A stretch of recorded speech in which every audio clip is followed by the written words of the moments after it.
ہم آہ بھی کرتے ہیں تو ہو جاتے ہیں بدنام، ہم آہ بھی کرتے ہیں تو ہو جاتے ہیں بدنام، کوئی قتل بھی کرتا تو چرچا نہیں ہوتا۔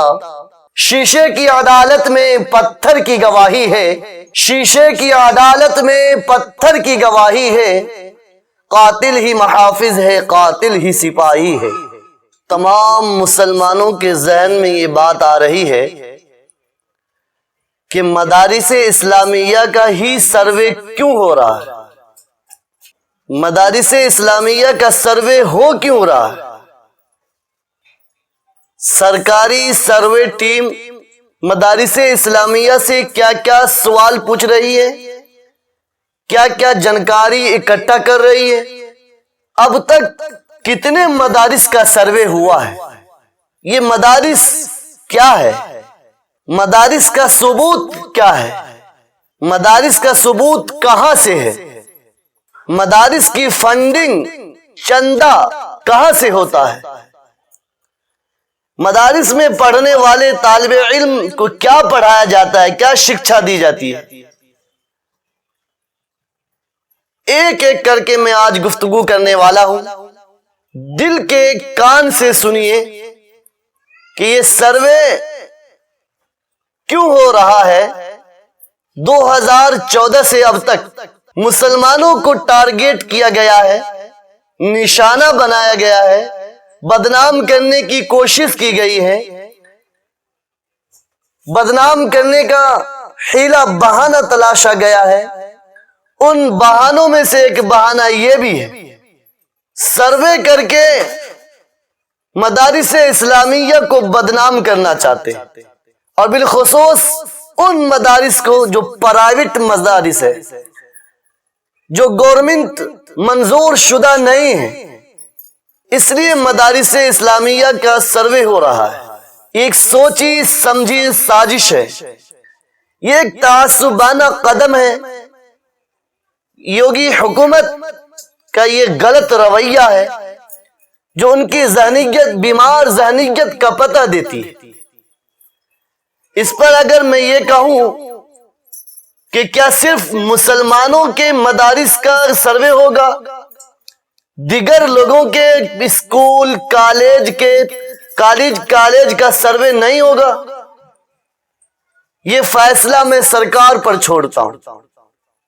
میری سوچ تو یہ ہے، مدارس پر غور و خوض نہ کر کے جو پرائیویٹ مدارس ہے، جو سرکاری منظور شدہ اسکول ہے، کالج ہے، اس پر زیادہ توجہ دینے کی ضرورت ہے، اس کی تعلیمات کو اچھی سے اچھی اور نظام کو اچھا سے اچھا بنانے کی ضرورت ہے۔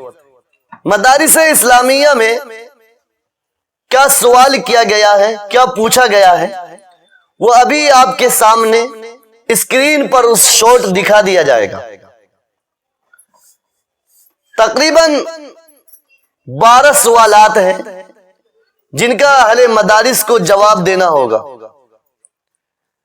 اور اسی لیے مسلمانوں میں بالخصوص اہل مدارس میں، محبین مدارس میں بے چینی ہے، خوف و ہراس ہے کہ مدارس کو ٹارگیٹ کیا جاتا ہے۔ حاضرین، اب تک کتنے مدارس کا سروے ہوا ہے؟ میں آپ کو بتلاؤں، جو چوٹی کے مشہور مدارس ہیں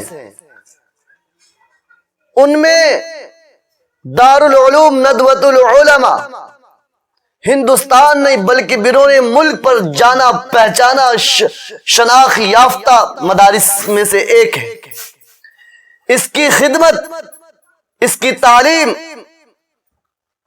ہر ایک کے سامنے آیا اور بیاں ہے۔ دارالعلوم ندوۃ العلماء کا سروے کیا گیا ہے۔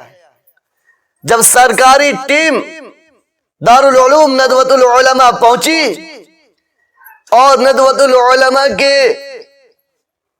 اداروں کا مشاہدہ کیا، وہ عالی شان عمارتیں، وہ عالی شان عمارتیں جس کی خوبصورتی پر ہر خاص و عام کو ناز ہے۔ وہاں کی تعلیم اوقات، نظم و نسق کو دیکھ کر ہر ایک نے اچھا محسوس کیا ہے، افسران بھی اچھا محسوس کیے۔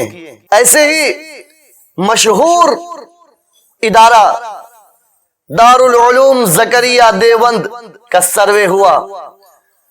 وہاں کی سرکاری سروے ٹیم مدارس میں جاتی ہے، قیام گاہ کا مشاہدہ کرتی ہیں، تعلیم گاہ کا مشاہدہ کرتی ہیں، مطبخ کا مشاہدہ کرتی ہیں، دفتر کا مشاہدہ کرتی ہیں، اور باتھ روم وغیرہ کا مشاہدہ کرتی ہیں، اور اس کے بعد یہ کہنے پر مجبور ہوتے ہیں کہ اتنا اچھا انتظام تو سرکار کہاں سے کر سکتی ہے۔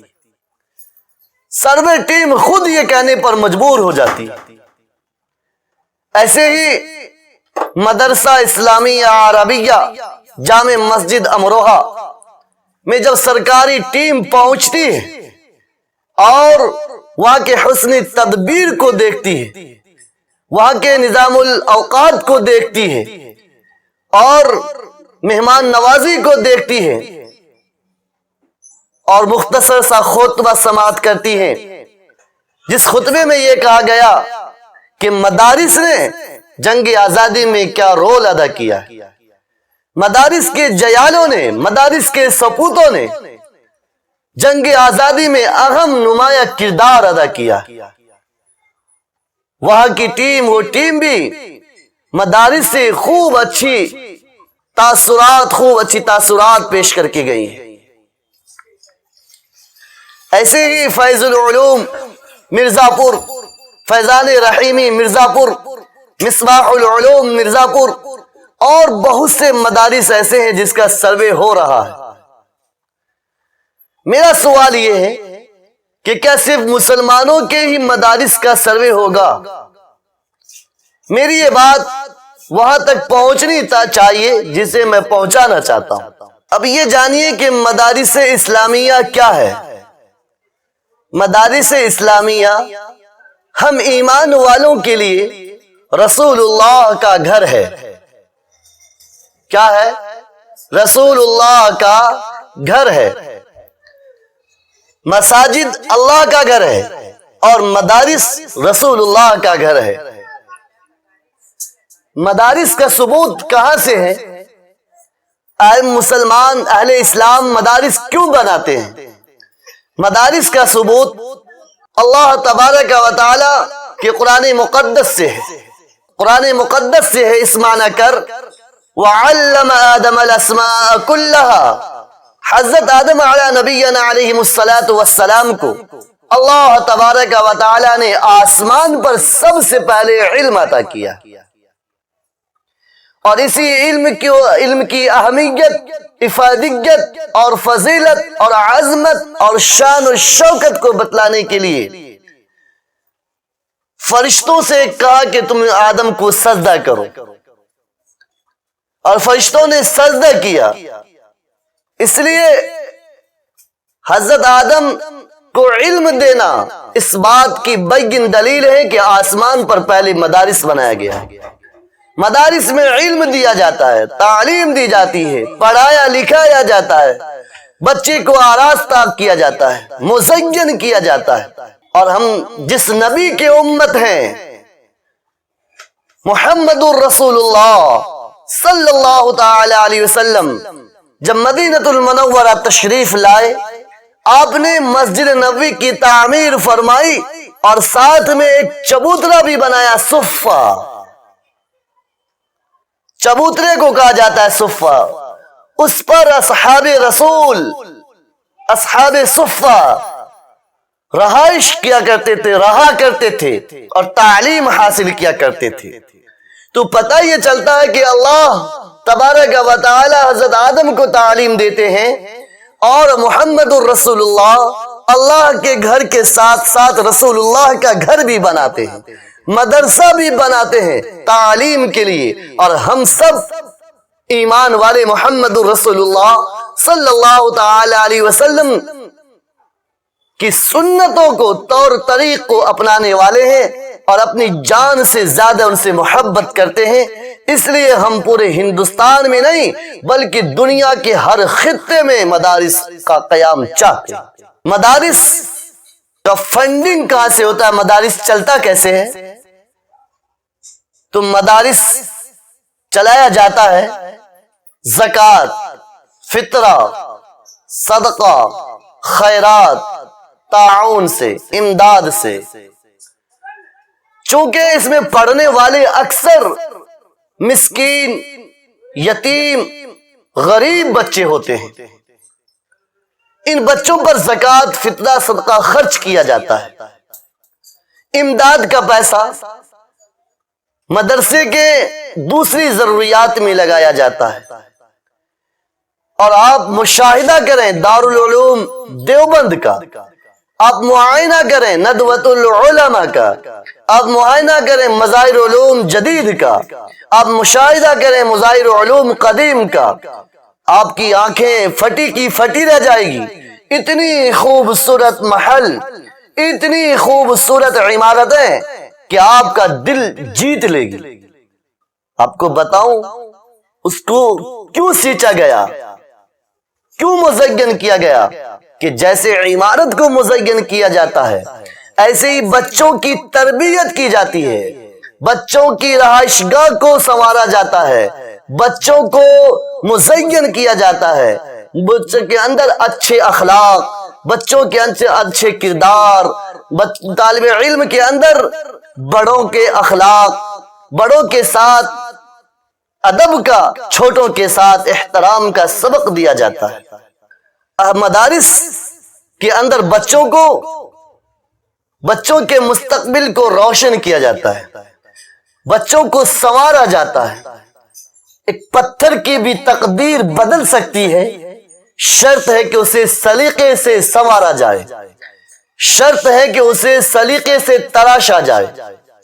ایک پتھر کی بھی تقدیر سنور سکتی ہے، شرط ہے کہ اسے سلیقے سے تراشا جائے. ایک بچہ جو معصوم ہوتا ہے، چھوٹا ہوتا ہے، ایک پودا ہوتا ہے، اس پودے کو مدرسے میں محنت کی جاتی ہے، اس کے دل میں اللہ اور اللہ کے رسول کی محبت ڈالنے کی کوشش کی جاتی ہے، ملک کی محبت، ملک سے وفاداری، ملک پر مر مٹنے کا پیغام دیا جاتا ہے. بتلایا جاتا ہے کہ جب بھی ملک پر آنچ آئے تو سر پر کفن باندھ کر، جان ہتھیلی میں رکھ کر میدان عمل میں اتارنا ہم سب کا کام. مدارس کی جو فنڈنگ ہے یہ صاحب ثروت، پونجی والے، اسباب رخت والے، جس کو اللہ نے نوازا ہے، کوئی 100، کوئی 200، کوئی 10، کوئی 20، کوئی 500، کوئی 1000 دیتا ہے مدرسے کو.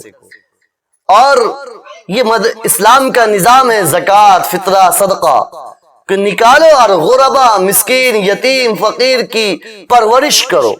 تو مدارس میں یتیم، غریب، مسکین کی پرورش بھی کی جاتی ہے اور انہیں تعلیم سے آراستہ بھی کیا جاتا ہے. اللہ اور اللہ کے رسول کا حقوق بھی سمجھایا جاتا ہے. مدارس کے طالب علم کو کیا تعلیم دی جاتی ہے؟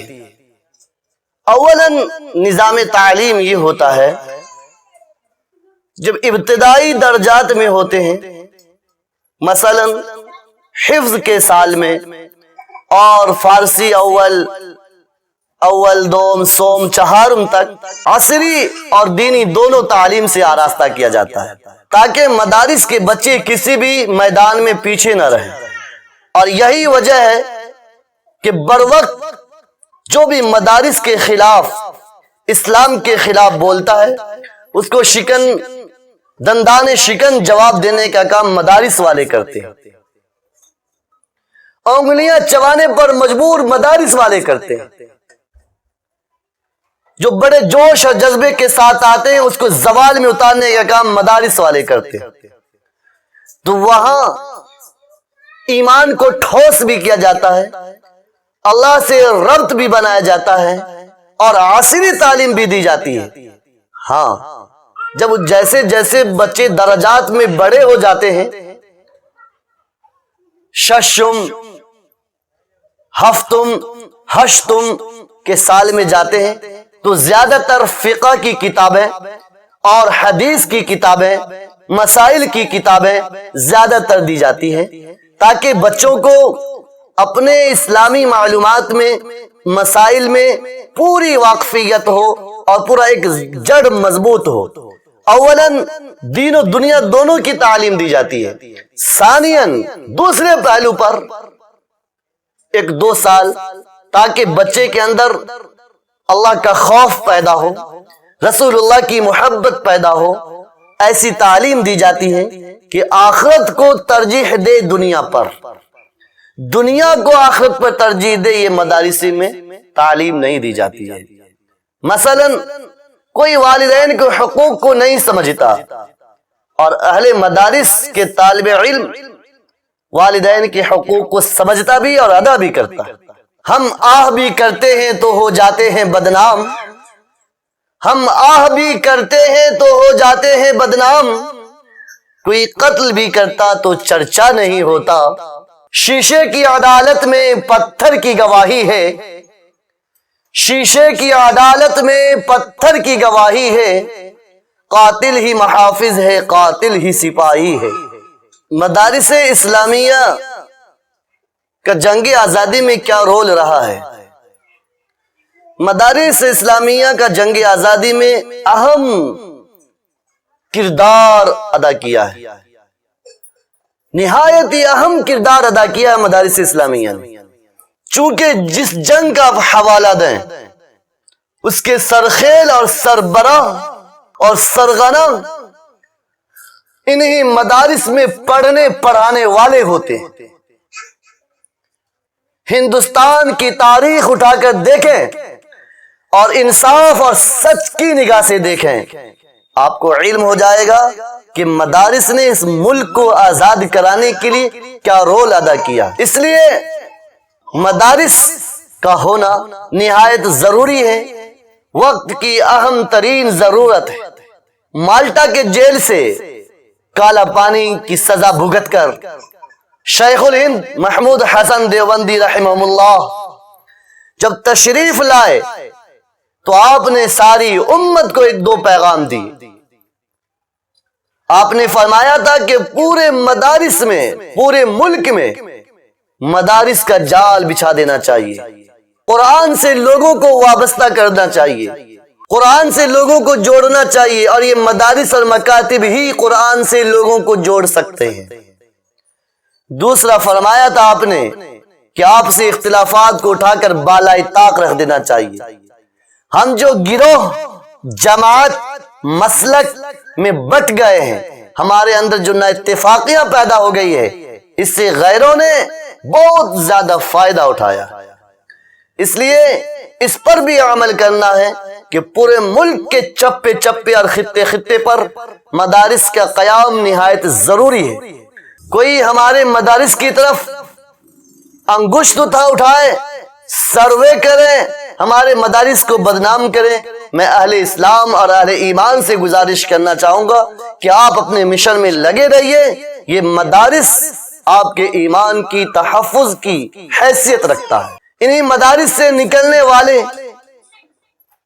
آپ کو کلمہ پڑھاتے ہیں، انہی مدارس سے نکلنے والے آپ کے کان میں اذان دیتے ہیں، انہی مدارس سے نکلنے والے آپ کا نکاح پڑھاتے ہیں، اور انہی مدارس سے نکلنے والے آپ کا جنازہ پڑھاتے ہیں، انہی مدارس سے نکلنے والے آپ کے مرنے کے بعد آپ کی قبر پر فاتحہ کرتے ہیں اور آپ کے لیے ایصال ثواب پہنچاتے ہیں۔